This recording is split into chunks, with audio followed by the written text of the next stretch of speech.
antsika. Amen. Fifaliana ho any tondra ny afatra amin'izao fionambean'ny diakona FTKM ARM izao Antananarivo renivohitra sy ny manodidina.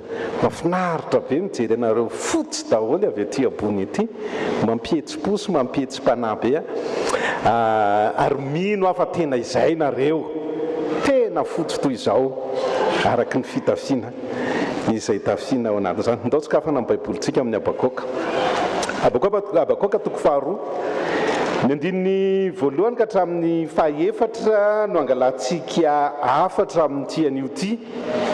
Ezakako mba ametraka afatra tena azo raisy tanana fiainana. Ezakako nareo raha manome asa misiona anareo hafa indray ao anatin'izao resaka izao, satria zay ny mahamisyology anazy zay dia mba mahafinaritra ny manome asa misiona olona mahafantatra hoe moa misy asa misiona ohatr' izany miandry anay. Ndao ary tonga dia ny lohatenin'ny toroteny avy hatrany no meko anareo. Lohatenin'ny toroteny dia hoe ny diakona velon'ny finoana. Inona tsara ny lohateny? Diakona velon'ny finoana. Fizarana voalohany indrindra dia izao: mandray andraikitra. Diakona velon'ny finoana dia mandray andraikitra. Ndao miara-mamerina. Diakona velon'ny finoana dia mandray andraikitra. Ndao vakina ny andininy voalohany eo amin'ny Abakoka, ahitantsika an'izany. Toko faharoa amin'ny anaran'ny Tompo manao hoe: hitsangana eo ambonin'ny fitazananao ary hijoro eo ambonin'ny manta. Hatreo fotsiny, ndao averina: hitsangana eo ambonin'ny fitazananao ary hijoro eo ambonin'ny manta. Ity Abakoka ity dia mahafantatra amin'ny toerana tokony ho isy azy. Dia nandena keny amin'ny toerana misy azy, fandraisana andraikitra zany. Jerosalema voadidina manda. Ny atao hoe manda dia somary aloha ataoko amin'ny teny mahazatra antsika izy: batery vato be, rindrim-bato avo be. Dia ao ampovoan'io no misy an'i Jerosalema. Dia eny ambonin'io misy karazan'olona anankiroa no apetraka eny ambonin'io. Ny anankiray voalohany indrindra manda ny anarany raha amin'le mahitsy be iny izy, amin'le mahitsy be. Fa isaky ny zorony iray somary misy miakatra kely, dia pitiliny any amin'le sisiny. Tanareo ilay somary miakatra kely ohatra ny misy tafo kely ohatr'izao, pitiliny eo. Fa ny manda amin'le mahitsy be. Raha efa nankany amin'ny manda fort nareo tany Full Point dia mahita an'izany. Averiko tsara, ohatra zany zao ato ambany ato Jerosalema dia misy tambo avo be amin'ity sisiny ity, dia tiano atao hoe manda. Dia isaky ny zorony misy avoavo, dia pitiliny ao. Fikambanan'ireo anankiroa reo no atao hoe mpiambiny. Ary zay na tonga ny loha hevitsika FJKM tany amin'ny taona 2000 hoe ry mpiambina toy inalina zao. Zany hoe ny manda sy ny mpitily no anontaniana hoe ahoana ny toerana misy atsika, satria reo ny mahalala ny toerana misy ny fiainan'ny Jerosalema. Rehefa miakatra eo ambony manda eo ireo olona ireo tsy hoe miakatra eo dia mipetraka fotsiny, fa ny asan'ireo olona ireo rehefa tonga eo dia mpitazana fahavalo manantona. Mpitazana fahavalo manantona. Dia mampandreny ao an-tanàna rehetrarehetra rehefa misy fahavalo tazana manantona hoe reny misy fahavalo dia miomana ny ao an-tanàna. Zany ny atao hoe olona eo ambony manda. Ka ity Abakoka ity izay manana fahavalo nanaovany faminaniana dia ny Kaldeana izay iadiny ary nampanomezan'Andriamanitra fanantenana azy fa resinareo ny Kaldeana. Dia izao mahay naka amin'ny toerany hoe zara nga hiakatra eny ambony manda, itily ny fahatongavan'ny Kaldeana. Zany hoe naninona le mpanompon'Andriamanitra? Mandray andraikitra. Fa tsy hoe ho avy ny Kaldeana anafika za tsy mahavita fa ataovy ao ny ianareo. Ohatra mipetsaka le diakona ao, rehefa tsy anaova tsy ataony ranony. Fa tsia fantatry ty olona ity ny toerana tokony hiaina. Ka rehefa natsena nampafantatra izy hoe izy Kaldeana ho avy anafika, dia izy no niazakazaka voalohany, za eo ambony manda. Ary tsy maintsy hijoro amaha eo ambony manda.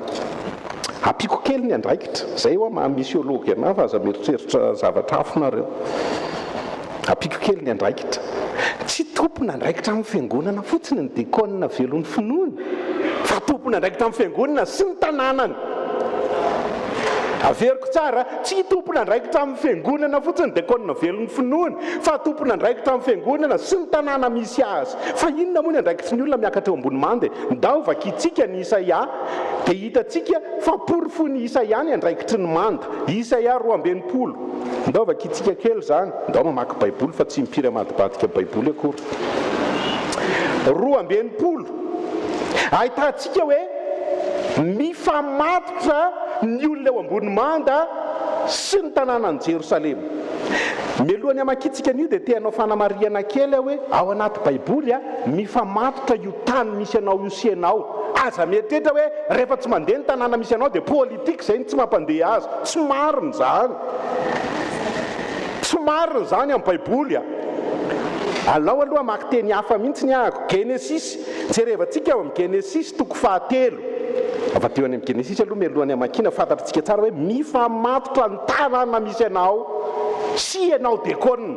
Ka rehefa tsy mandeha amin'izay izy ny tanàna misy anao, ny anjara toerany dekona sao dia tsy mipetraka tsara madekona azy. Fa falitsika manilika any amin'inona?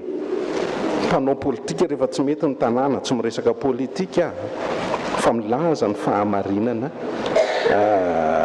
ao ambadika zany. Ndao any jerevantsika lavo ny olona, inona ny zavatra nitranga tao ambadika zany rehetrarehetra zany. Manomboka amin'ny Genesis 3:7 vakitsika manomboka amin'ny 7:20 dia ho hitatsika eo ka hatramin'ny 9:20 ka hatramin'ny 7:20 azafady. Ary hoy kosa tamin'ny Adama, satria efa nihaino ny feon'ny vadinao ianao ka nihinananao ny hazo izay nandrarako anao hoe aza hinanana izany, dia voaozona ny tany noho izay nataonao. I Adama ny nanota dia ny tany no maninona? Mifamatotra zany ny olona sy ninona? Ka raha dekona mandray andraikitra, dekona tena miaina ny finoany, dekona tena velon'ny finoany ny eo ambonin'le tany, mbola voaozona ve le tany? Tadidio zany fa raha voaozona io tany io zany tsy nandray andraikitra, tsy niakatra teny ambony manda. Tsy niakatra teny ambony manda rehefa misy zavatra tsy mety amin'ny tany anankiray. Ny tanàna nisy ana, za zao eto Analakely, raha misy tsy manjary eto Analakely, za no miteny amin'ny tompo hoe tsy vitako ny andraikitra. Fa matotra ny tany sy ninona? Olona. Ary iza ny tena mpanompon'Andriamanitra maro anisa be dehibe ao amin'ny fiainam-piangonana? Dekona. Dia tanàna misy anao io tadidio, rehefa misy tsy manjary tonga mendio vera tena. Ndao vakiko kely aminareo indray hivenao amin'ny Isaia amin'izay tsika. Isaia 2:20 miresaka manda tsika eto dia ampianariko anareo zany atao hoe manda zany. 5:5 tapany voalohany vakiko dia arao tsara Isaia 3:20 5 amin'ny anaran'ny tompo manao hoe fa tahaka ny zatovy mampakatra virjiny ny vadiny no ampakarim-ponina aminao anao. Zany hoe hivady ilay tanàna Jerosalema sy izy sy mimponina, mivady mimponina sy ninona? Tanàna. Ka raha tsy mety mandeha amin'izay izy ny fiainan'ny olona dia maninona le tanàna? Rava le tanàna. Andraikitra zany. Fa nahinaka ny toerany ty Abakoka ity. Ndao amin'izay ary rehefa eo ambony manda ary dia inona ny atao hoe? I Abakoka nandeha nahinaka teo ambony manda. Ndao amin'izay rehefa kitsika ny 9:9 eo amin'ny Isaia 3:20 amin'ny anaran'ny tompo manao hoe, ndao miara mamaky 9:9 Isaia 2:20 9:9 amin'ny anaran'ny tompo manao hoe, efa nanendry mpiambina eny ambony mandanao aro Jerosalemo ka mandraka hariva na andro na alina tsy mahazo mangina ireny. Eny ianareo ilay mpampatsiaro an' Jehovah aza mitsahatra ary aza mamela azy hitsahatra mandra-panaony an'i Jerosalema ho mafiorina. Mahazo mangina ny olona eny ambony manda rehefa maninona? Mafiorina Jerosalema, fa tsy vitany mafiorina fa maninona? Dia raina amin'ny tany. Ndao vakina ilay 5:7 teo amin'ny anaran'ny tompo ary aza mamela azy hitsahatra mandra-panaony an'i Jerosalema ho mafiorina. Zao ny dikan'izany rehefa miakatra eo ambony manda i Abakoka, tsy mahazo mangina i Abakoka raha tsy milaminy Jerosalema. Dikan'izay raha dekona miakatra eo ambony manda tsy mahazo mangina mandra-pahatonga ny tanànanao milaminy.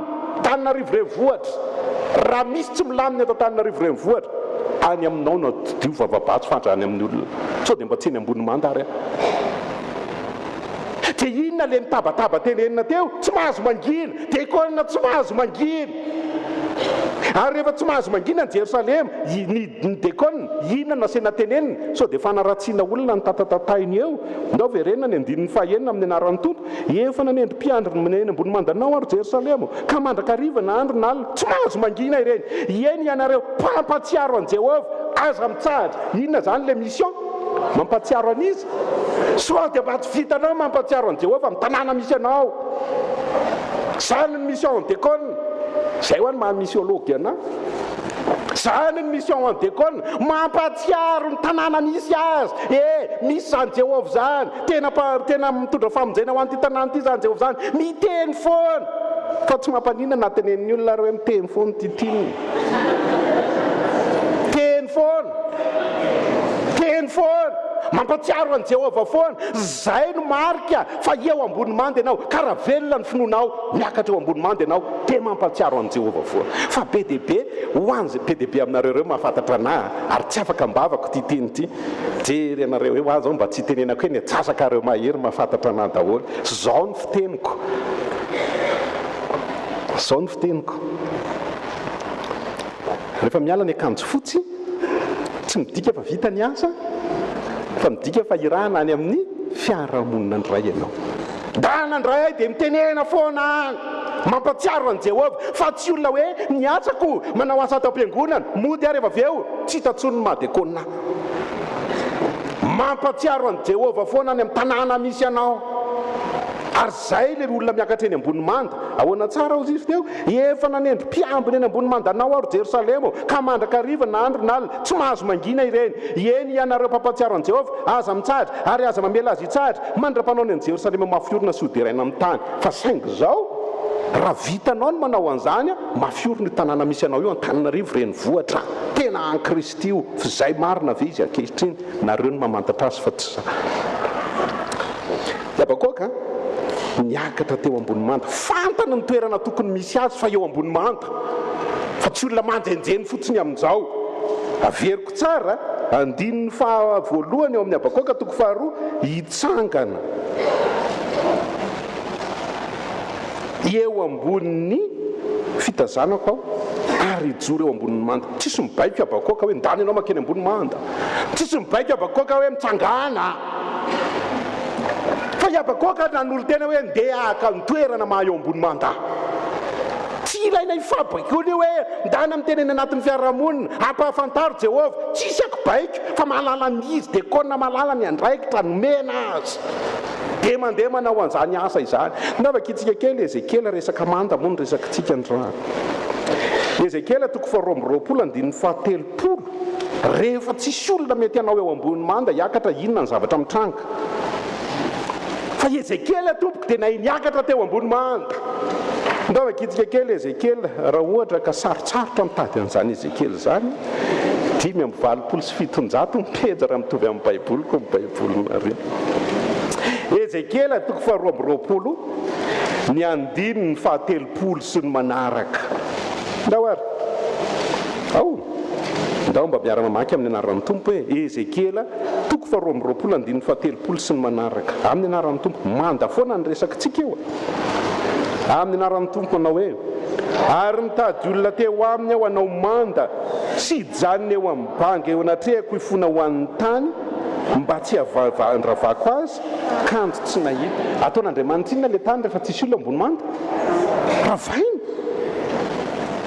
averiko tsara le izy teo ary nitady olona teo aminy aho hanao manda sy hijanona eo amin'ny banga eo anatrehako ifona ho an'ny tany mba tsy andravako azy kanjo tsy nahita zany hoe ravan'Andriamanitra le tanàna rehefa tsisy olona izy eo ambony manda inona ny mission an'le olona eo ambony manda eto amin'ity Ezekiela ity mivavaka sy maninona mifona ho amin'ny tany tena efa mba niainanao ve zany dia koa za tataraiko anareo ny fiainako ao anatin'ny herinandro tsy maintsy manao an'ity zavatra ity miainga aho tany amin'ny fiangonana ny entiko rehetrarehetra tsy maintsy nanaovako an'izany tsy maintsy mandany tapakandro raha kely indrindra ndray ao anatin'ny herinandro mandeha mifona ho an'io tanàna io dia teteziko io tanàna io ary ampianariko ny dekôniny zany miainga ny tomobila dia mandeha dia mandalo amin'ny esplanady dia tompo ao jiolahy rehetrarehetra mpangalatra fona ho an'ireo sady mandeha ihany ny tomobila lasa midina mandalo amin'ny foibe FJKM mandray tompo ao foibe FJKM hitanao daholo mpiasa ao meo hoe mandalo ndray mandalo midikidina indray mahita an'ireo mpivarobatra reo mpivarotra tsisy ety vitako vavaka io mandritry ny tapakandro voatetiko eo Tananarivo io faly aria rehefa misy embouteillage satria afaka mivavaka lavalava dia nefa ao ariana koa misy kamfa embouteillage be fa tany amin'ny tanàna rehetrarehetra na ny rano tompo vitako zany zay no mahay ao ambony manda vavaka ho an'io tanàna io mba tsy andravan'Andriamanitra an'io fa rehefa tsy ankatreny ambony manda ianao rava io tadidio zany raha misy tanàna rava zany a dia ekôlina rehetrarehetra tompona andraikitra fa aza ilika any amin'ny mpanao politika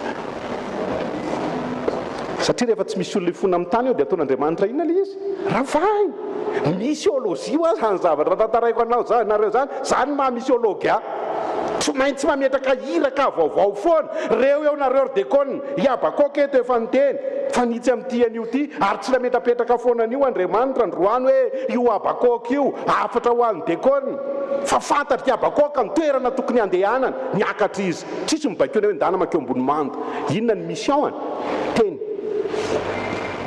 ny mission teny foana mampatsiaro an Jehova fa tsy vitan'izany ihany ny mission fa maninona vavaka ho an'inona ho an'ny tany ry dekônina RM mampametra-panontaniana zany ve mission ao anatin'ny iainantsika zany président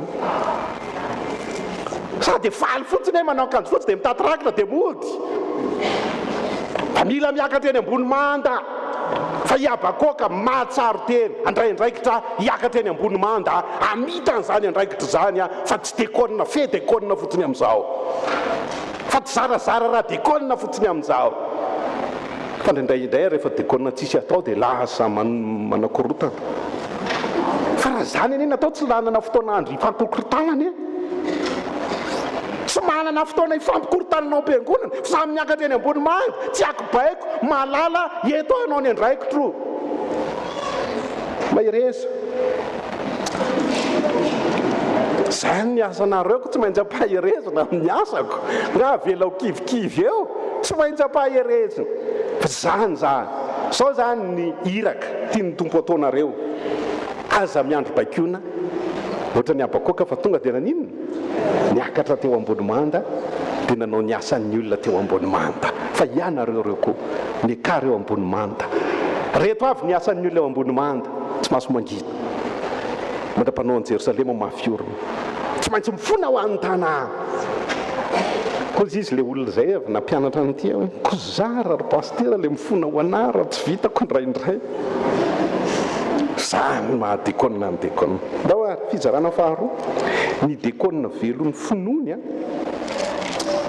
miaino an'Andriamanitra ny dekônina velon'ny finoany miaino an'Andriamanitra ndao verenantsika vakina ny andininy voalohany tapany faharoa ndray amin'ny anaran'ny tompo amin'le hoe iandry eo amin'ny abakôka io iandry ahitako izay olona zay ny amiko sy izay avaliny amin'ny fitarainako ndao hoe verenana vakina nareo ny mamaky azy ary amin'ny anaran'ny tompo manao hoe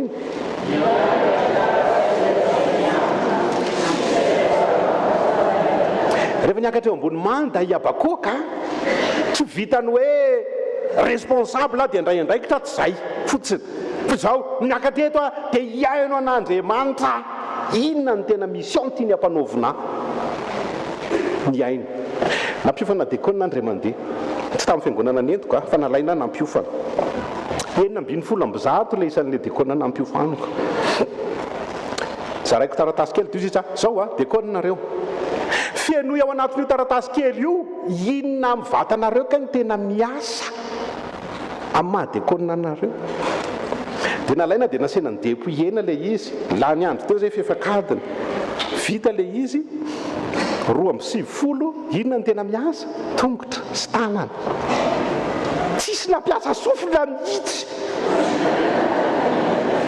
ty za dia tsy azoko mihitsy nareo dia dekônina kamy miaino tenin'Andriamanitra na iray ara tao anaty lenina ambin'ny folo amby zato tsisy nanoratra sofiny fanontaniana mberaka dia hoe inona mivatatenanao no miasa indrindra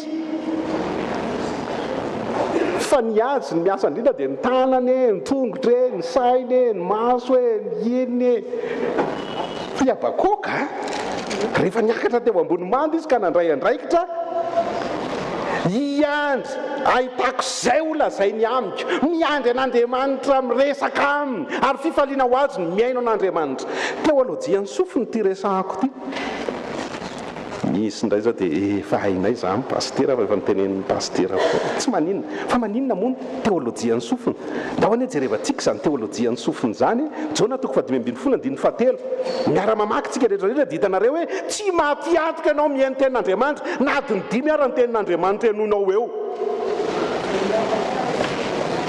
jona toko 5:17 amin'ny anaran'ny tompo manao hoe jona toko 5:17 amin'ny anaran'ny tompo manao hoe efa madio raha teo ianareo no niteniko zay nylazaiko taminareo ay vao mihaino tenin'Andriamanitra ianao dia maninona ko tsy aloha mihaino foana ko tsy aloha mihaino foana vao mihaino fotsiny dia madio ary ny loharanom-pahadiovana ny fihainona ka tokony ho dekonina mpampiasa sofiny mihaino an'Andriamanitra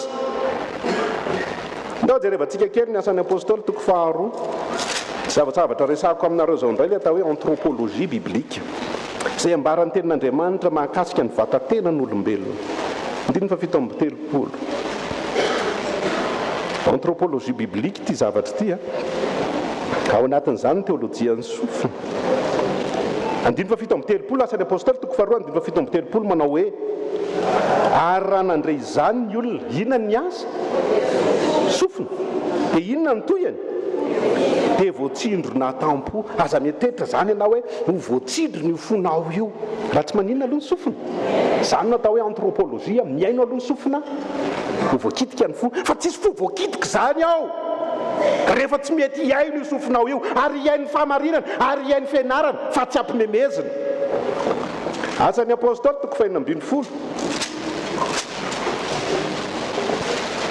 asan'ny apôstôly toko 5:10 andininy 7:10 asan'ny apôstôly toko 5:10 andininy 7:10 amin'ny anaran'ny tompo manao hoe ary nisy vehivavy atao hoe Lydia mivarotra lamba volomparasy avy any an-tanàna Tiatira izay nivavaka tamin'Andriamanitra dia niaina izy naninona tsara izy naninona tsara izy inona ny miasa amin'izany inona ny vokany vakio hoe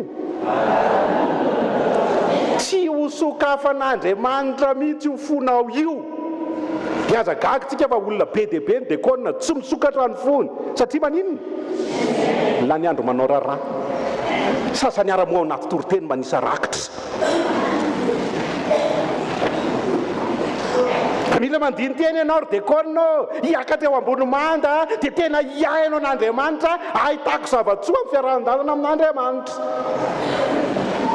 fa mazava be zany teny zany tsy hanokatra ny fonao Andriamanitra tsy indray mandeha fa be dia be ny baiboly miteny an'io fa tsy ho vakiky eto daholo fa laha ny andro eto tsika tsy misokatra io fonao io raha tsy miaino aloha ny sofina ary zany natao hoe teolojia ny sofina zany ny anthropologie biblique mila miaino ianao ohatra ny abakoka nandray andraikitra teny ambony manda fa miaino anao Andriamanitra inona no asianao ataoko dekolina tokony miaino tsara tenin'Andriamanitra miaino tsara fampianarana fa ny apokalipsy tena mahavarirana mihitsy le fiangonana 7 isaky ny manana misy fiangonana be problema be ao dia inona ny vahaolana omen'Andriamanitra azy izay manantsofina dika zay fitaovana faratampony famahana ny zavatra rehetrarehetra ny sofina mampisokatra ny fo amahana problema anadiovana ny loto be dia be ny produit an'io sofina io ao anaty baiboly raha ampiasainao araka ny tokony ho izy anthropologie biblique zany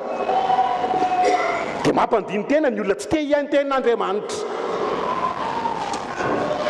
ary mampieritreritra zany zavatra zany ahafahantsika mahalala manao hoe inona tokoa ny tena tombotsoa fa eto a Abakoka dia izao ny fantatra Abakoka dia tsotra hiakatra eo ambony manda andray andraikitra hiaino an'Andriamanitra miteny amiko fa be dia be ny miakatra eo ambony manda ihany fa bitsiky ny devolo indray no enono dia mamperitreritra, dia mampandiny tena nantsoin'Andriamanitra ve, dia tena manao an'le asan'Andriamanitra ve, dia ahita tombontsoa ve, ary mila fantarina zany. Ry havako isany, zava-dehibe zany mihaino tenin'Andriamanitra zany, ary zany mahatonga amin'ny protestanta réformé hanome lanja ny atao hoe tenin'Andriamanitra, ary tsy manao tsinitsinina tenin'Andriamanitra mihitsy fa mametraka an'izany amin'ny toerany mahasarobidy azy. Satria Romanina 7:7 fa miteny fa ny finoana dia avy amin'inona? Toriteny. Ary ny toriteny avy amin'inona?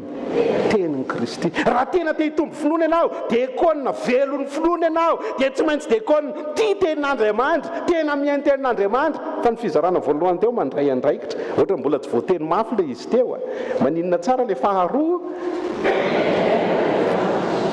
dia ekona velon'ny finoana, mihaino tenin'Andriamanitra.